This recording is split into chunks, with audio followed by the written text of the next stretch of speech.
Hi സുഹൃത്തുക്കളെ, ഇന്ന് നമ്മൾ സംസാരിക്കുന്ന ടോപ്പിക് എന്താണെന്ന് വെച്ചാൽ മണി ചെയിൻ തട്ടിപ്പിനെ പറ്റിയാണ്.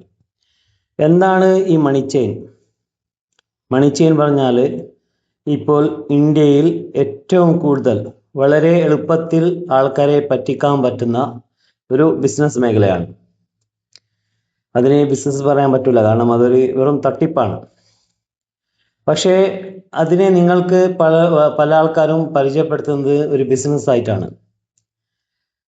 ഇതിൽ ആദ്യമായിട്ട് അവർ നിങ്ങളെ ഇൻട്രൊഡ്യൂസ് ചെയ്യുന്നത് എങ്ങനെയാണെന്ന് വെച്ചാൽ പല പാക്കേജുമായിട്ടാണ്. അതായത് silver package, gold package, diamond package, അങ്ങനെ പറഞ്ഞ് പല പാക്കേജുമായിട്ട് നിങ്ങളെ ഇതിനെ പ്രൊമോട്ട് ചെയ്യും അവർ. അപ്പോൾ ഇതിൽ നിങ്ങൾക്ക് തരുന്ന പ്രോഫിറ്റ് എന്ന് വെച്ചാൽ വളരെ കൂടുതലായിരിക്കും. നിങ്ങളെ കൊണ്ട് ഒന്നിക്കോ ചെറിയ ഒരു പ്രൊഡക്റ്റ്, അതിൻ്റെ ഏകദേശം എമൗണ്ട് മാർക്കറ്റ് വാല്യൂ 500 റുപ്പീസ് ആയിരിക്കും. പക്ഷേ നിങ്ങൾ അതിന് 10,000 20,000 കൊടുത്ത് വാങ്ങിക്കാൻ വേണ്ടി അവർ പറയും നിങ്ങളോട്. അപ്പോൾ എന്തായി? അവിടെ ലീഗലായി. ഈ ലീഗൽ പരിപാടി ലീഗലാക്കാനാണ് ഈ ചെറിയ പ്രൊഡക്റ്റ് വെച്ച് അവർ നിങ്ങളെ മാർക്കറ്റിലേക്ക് വിളിക്കുന്നത്.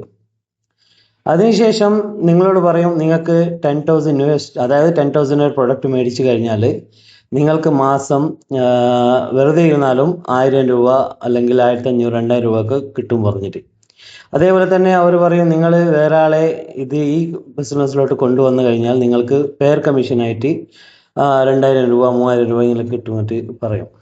പക്ഷേ ആദ്യത്തെ 4-5 മാസം നിങ്ങൾക്ക് ആ തുക കൃത്യമായി ലഭിക്കും. ആ സമയത്താണ് നിങ്ങൾ ശരിക്കും ഈ ബിസിനസ്സിലേക്ക് ലയിച്ചു പോകുന്നത്. നിങ്ങൾക്ക് വെറുതെ ഇരുന്ന് മാസം 10,000 ഇൻവെസ്റ്റ് ചെയ്യുന്ന സമയത്ത് നിങ്ങൾക്ക് 1000 രൂപ കിട്ടുന്ന സമയത്ത് നിങ്ങൾ ചിന്തിച്ചു പോകും, ഇതേപോലെ തന്നെ നമ്മൾ 1,00,000 രൂപ ഇൻവെസ്റ്റ് ചെയ്ത് കഴിഞ്ഞാൽ നമുക്ക് മാസം 10,000 രൂപ വെച്ച് നമുക്ക് കിട്ടുമല്ലോ. അപ്പോൾ പിന്നെ വേറെ ജോലിക്കൊന്നും പോകേണ്ട ആവശ്യമില്ലല്ലോ. അങ്ങനെ എന്ത് ചെയ്യും? എവിടെയെങ്കിലും കടം മേടിച്ച് നിങ്ങൾ എന്ത് ചെയ്യും? അതിൽ 10,000 റുപ്പീസ് നിങ്ങൾ അതിൽ ഇൻവെസ്റ്റ് ചെയ്യും. ആ ഇൻവെസ്റ്റ് ചെയ്ത സമയത്ത് നിങ്ങൾക്ക് അതേപോലെ തന്നെ നിങ്ങൾ വിചാരിച്ച പോലെ തന്നെ കൃത്യമായി പണം 4-5 മാസം നിങ്ങൾക്ക് 10,000 വെച്ച് കിട്ടും. പിന്നീട് നിങ്ങളുടെ ചിന്താഗതി എന്താവും? നമ്മളെ വീടിന് പണം വെച്ചോ അല്ലെങ്കിൽ വിറ്റോ കാശ് എടുത്ത് ലക്ഷങ്ങൾ ഇതിൽ ഇട്ട് കഴിഞ്ഞാൽ, ഇൻവെസ്റ്റ് ചെയ്ത് കഴിഞ്ഞാൽ നമുക്ക് ലക്ഷങ്ങൾ തിരിച്ച് മാസം കിട്ടുമല്ലോ. അപ്പോൾ ഒരു 10-15 മാസം ആകുന്ന സമയത്ത് നമുക്ക് ഈ ലോണൊക്കെ അടിച്ച് നമുക്ക് എന്ത് ചെയ്യാം? ക്ലിയർ ആവാം. അങ്ങനെ നിങ്ങൾ വീണ്ടും നിങ്ങളുടെ വീടുകളും പിന്നെ നിങ്ങളുടെ പ്രോപ്പർട്ടി, പിന്നെ നിങ്ങളുടെ സ്വർണം എന്തൊക്കെയുണ്ടോ എല്ലാം വിറ്റ് ലക്ഷങ്ങൾ ഇതിലേക്ക് ഇൻവെസ്റ്റ് ചെയ്യും. 10 ലക്ഷം 15 ലക്ഷമൊക്കെ ഈ കമ്പനിയിലോട്ട് ഇൻവെസ്റ്റ് ചെയ്യും.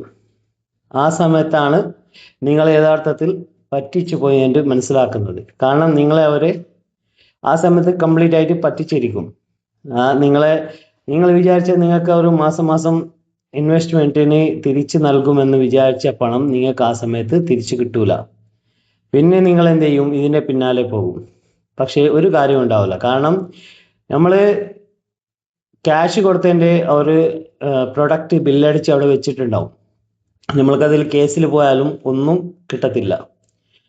അപ്പോൾ ഇതുപോലെ ശ്രദ്ധിക്കണം. ഇപ്പോൾ പല ആൾക്കാരും ഇങ്ങനെ നെറ്റ്വർക്ക് മാർക്കറ്റിംഗ് പറഞ്ഞ് ചെയിൻ ബിസിനസ് വീണ്ടും തുടങ്ങിയിട്ടുണ്ട്. അപ്പോൾ നിങ്ങൾ ചിന്തിക്കേണ്ട കാര്യം, ഒരാളും ഒരു കമ്പനിക്കും നിങ്ങൾക്ക് 10,000 ഇൻവെസ്റ്റ് ചെയ്തിട്ട് 1000 രൂപ മാസ വരുമാനം വെറുതെ ഇരുന്നിട്ട് തരാൻ പറ്റൂല. അപ്പൊ നിങ്ങൾ അറിയാണ്ട് വേറെ ആൾക്കാർ ഇതിൽ ജോയിൻ ചെയ്യിപ്പിച്ചു കഴിഞ്ഞാൽ നിങ്ങളുടെ പണവും പോവും, നിങ്ങൾ ജോയിൻ ചെയ്യിപ്പിച്ച ആൾക്കാരുടെ പണം കൂടി ഇതിൽ നഷ്ടപ്പെടും. അപ്പോൾ ഈ സിസ്റ്റം വരുന്നത് ഇതൊരു ചെയിൻ സിസ്റ്റം ആയിട്ടാണ്. ചെയിൻ സിസ്റ്റം പറഞ്ഞാൽ നിങ്ങൾക്കറിയാം, നെറ്റ്വർക്ക് മാർക്കറ്റിംഗ് രംഗത്ത് വളരെയേറെ ഒരുപാട് നല്ല കമ്പനികളും വന്നിട്ടുണ്ട്. അതിൽ ഒരുപാട് ആൾക്കാർ നല്ല അച്ചീവ്മെന്റിലും എത്തിയിട്ടുണ്ട്.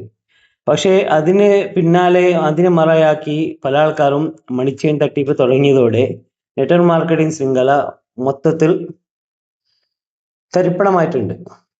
ഇപ്പോൾ നെറ്റ്വർക്ക് മാർക്കറ്റിംഗ് ആരും അത്ര ഇഷ്ടപ്പെടുന്നില്ല. കാരണം ഇതുപോലത്തെ കമ്പനികൾ വന്ന് ആൾക്കാരെ പറ്റിച്ച് പണം എടുത്തുകൊണ്ട് പോയത് കൊണ്ട് ഇപ്പോൾ ആൾക്കാർക്ക് ഏതൊരു കമ്പനി വന്നാലും അവർക്കതിനെ ഉൾക്കൊള്ളാൻ പറ്റുന്നില്ല. അപ്പോൾ നിങ്ങളുടെ അരികിൽ ആരെങ്കിലും ഇതുപോലെ പ്ലാനുമായിട്ട് വന്നു കഴിഞ്ഞാൽ നിങ്ങൾ ആദ്യം ചെയ്യേണ്ട കാര്യം എന്താ വെച്ചാൽ അവരെ അടുത്തുള്ള സൈബർ സെല്ലുമായി ബന്ധപ്പെടുക. അവരുടെ ഈ കാര്യം പറയുക, ഇന്ന ഇന്ന കാര്യമാണ്, ഇതുപോലെ തട്ടിപ്പ് ആൾക്കാർ വന്നിട്ടുണ്ട്, എന്നിട്ട് നിയമപരമായിട്ട് മുന്നോട്ട് പോവുക. Okay, thank you.